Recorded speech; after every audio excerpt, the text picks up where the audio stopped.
Shankar life science అకాడమీకి స్వాగతం. ఈరోజు ఈ వీడియోలో మనం లూయిస్ ప్యాచర్ యొక్క మేజర్ కాంట్రిబ్యూషన్ గురించి నేర్చుకోబోతున్నాం.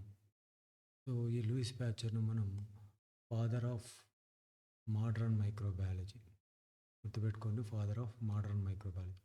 ఫాదర్ ఆఫ్ మైక్రోబయాలజీ అన్నప్పుడు యాంటోనీ వాన్ లీవెన్హాక్ అంటాం. ఫాదర్ ఆఫ్ మోడర్న్ మైక్రోబయాలజీ అన్నప్పుడు మాత్రం లూయిస్ ప్యాచర్ అంటాం. ఓకే, అదేవిధంగా ఇతన్ని ఫాదర్ ఆఫ్ మెడికల్ బ్యాక్టీరియాలజీ అని కూడా పేరుంది. Father of medical bacteriology. అదేవిధంగా ఇతను పిహెచ్డీని ఎక్కడ పొందినంటే సబ్జెక్ట్ వచ్చేసి కెమిస్ట్రీ లోపల. అదేవిధంగా మైక్రోబయాలజీ అనే టర్మ్ను ఇచ్చింది కూడా లూయిస్ ప్యాచరే. ఓకే, మైక్రోబయాలజీ అనే టర్మ్ కూడా. అదేవిధంగా ఇతడు ఫర్మెంటేషన్ ద్వారా, ఓకే, మైక్రోబియల్ ద్వారా ఫర్మెంటేషన్ జరుగుతుంది, దాని ద్వారా ఇథనాల్ ప్రొడక్షన్ వస్తుందని చెప్పేసి కూడా ఇతను చేయడం జరిగింది. ఫర్మెంటేషన్ టెక్నిక్ ఏది ఈస్ట్ సెల్స్ని ఉపయోగించి. సో ఇంతకుముందుకు మనకు ఒక వీడియో కూడా ఉన్నదన్నమాట, ప్యాచర్ ఎఫెక్ట్ అని చెప్పేసి ఉంది. అండర్ ఎనరోబిక్ కండిషన్ లోపల ఈస్ట్ సెల్స్ అనేవి ఇథనాల్ ప్రొడక్షన్ అనేవి చేస్తుందన్నమాట. Okay, so he also showed that bacteria are responsible for turning the wine sour. So ఏమవుతుంది, బ్యాక్టీరియల్ కంటామినేషన్ వల్ల ఈ వైన్ అనేది పుల్లగా అవుతుందని చెప్పేసి ఇతను చెప్పిందనమాట. ఓకే, దాని కారణం బ్యాక్టీరియా. అదేవిధంగా ఇతను స్పాంటేనియస్ జనరేషన్ థియరీ ఏదైతే ఉందో దాన్ని ఇతడు డిస్ప్రూవ్ చేసిండు. ఏ ఎక్స్పెరిమెంట్ యూజ్ చేసి అంటే స్పాన్ నెక్డ్ ఫ్లాస్క్. ఇది ఈ స్లైడ్ లాస్ట్లో మనం దీని గురించి ఎక్స్ప్లెయిన్ చేస్తాను. ఇది ఎక్స్పెరిమెంట్ నేమ్ స్పాన్ నెక్డ్ ఫ్లాస్క్ను ఉపయోగించి ఇతను ఏం చేసిండు, స్పాంటేనియస్ జనరేషన్ థియరీని డిస్ప్రూవ్ చేసిండు అనమాట. అదేవిధంగా ఇది టార్టారిక్ యాసిడ్, అమైల్ ఆల్కహాల్ ఇవన్నీ కూడా ఫర్మెంటేషన్ తోటి కాకుండా, ఓకే, కెమికల్ రియాక్షన్స్ కాకుండా ఫర్మెంటేషన్, మైక్రోబియల్ ఫర్మెంటేషన్ ద్వారా కూడా ఏర్పడతాయని చెప్పేసి తను ప్రూవ్ చేసి, అదేవిధంగా he proved the disease of wine. మనం ఇంతకుముందుకే చెప్పినాం, ఇక్కడ ఏమని వైన్ సోర్ అంటే బ్యాక్టీరియల్ కంటామినేషన్ జరిగి దాని ద్వారా ఈ వైన్ అనేది పులిసిపోతుందని చెప్పేసి తను చెప్పడం జరిగింది. సో ఈ వైన్ ఏదైతే అవుతుందో, పాడైపోతుందో, దానికోసం ఇతను ఏం చేసి హీట్ చేయాలన్నమాట. షార్ట్ టర్మ్ లోపల హీట్ చేస్తే దానిలో ఉన్నటువంటి మైక్రో ఆర్గానిజం చనిపోయి వైన్ అనేది చాలా రోజుల వరకు ప్రిజర్వ్ చేయగలుగుతాం అన్నమాట.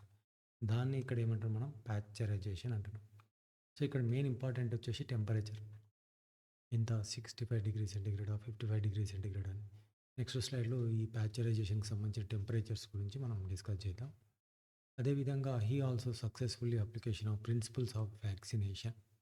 సో వ్యాక్సినేషన్కి సంబంధించిన ప్రిన్సిపల్స్ని ఇతను ప్రపోజ్ చేయడం జరిగింది, especially for prevention of rabies డిసీజ్కి సంబంధించిన ప్రిన్సిపల్స్ ఏవైతే ఉన్నాయో, ప్రిన్సిపల్స్ ఆఫ్ వ్యాక్సినేషన్కు సంబంధించిన ప్రిన్సిపల్స్ ఇతను ప్రపోజ్ చేయడం జరిగింది. అదేవిధంగా he also discovered that most infection disease are caused by germ. దీన్ని ఏమంటాం, germ theory of disease. So ఇప్పుడు మనకు ఒక డిసీజ్ వస్తుందంటే దానికి కారణం జెమ్స్ అని చెప్పేసి దాన్ని జెమ్ థియరీ ఆఫ్ డిసీజ్ అని ఇతను ప్రపోజ్ చేయడం జరిగింది.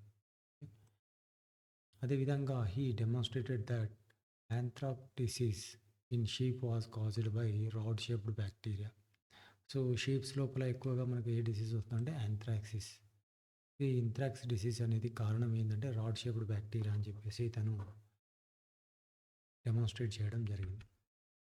సో ఇక్కడ మేజర్గా తీసుకుంటే మనం ఇంతకుముందు చెప్పినాం, ఏది ఆల్కహాల్ వైన్ ప్రొడక్షన్ లోపల అది పాడవకుండా ఉండాలంటే దానికి ఏం చేయాలి, ప్యాక్చరైజేషన్ చేయాలి. సో ఈ ప్యాక్చరైజేషన్లో మెయిన్ గుర్తుపెట్టుకోవాల్సిన విషయం ఏంటంటే దీంట్లో లో టెంపరేచర్ ఎంత, బిలో 100 డిగ్రీ సెంటీగ్రేడ్ ఇక్కడ మెయిన్ కాన్సెప్ట్. సో దీన్ని ఈ ప్యాక్చరైజేషన్ కూడా మనకు 3 డిఫరెంట్ టెంపరేచర్స్ని వాడుతున్నాం ఇక్కడ.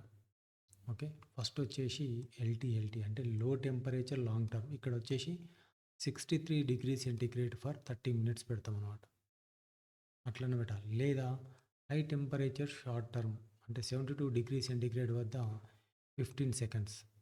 సో ఈ టెంపరేచర్, ఈ టైం అనేది కాంపిటేటివ్ ఎగ్జామ్లో చాలా ఇంపార్టెంట్. ఎప్పుడు కూడా దీనిపైన క్వశ్చన్స్ వస్తాయి, pasteurisation. Next UHT ultra high temperature. ఇక్కడ ఏంది 135 to 150 degree centigrade for 1 to 2 seconds. Okay, అయితే ఇక్కడ మెయిన్ డ్రాబ్యాక్ ఏంటంటే ఈ ప్యాక్చరైజేషన్ యూజ్ చేయడం వల్ల బ్యాక్టీరియల్ స్పోర్స్ ఏవైతే ఉన్నాయో అవి మాత్రం చనిపోవు. ఓన్లీ వెజిటేటివ్ సెల్స్ మాత్రమే చనిపోతాయి. బ్యాక్టీరియల్ సెల్స్ ఏవైతే బ్యాసిలస్ స్పోర్స్ కానీ క్లస్ట్రిడియన్ స్పోర్స్ ఉన్నాయి ఏవైతే ఉన్నాయో ఇవి మాత్రం అలాగే ఉండిపోతాయి. అదే ఈ ప్యాచరైజేషన్లో ఉన్నటువంటి disadvantage. Okay, so exam point of వ్యూలో మాత్రం ఈ టెంపరేచర్ టైం అనేది వెరీ ఇంపార్టెంట్.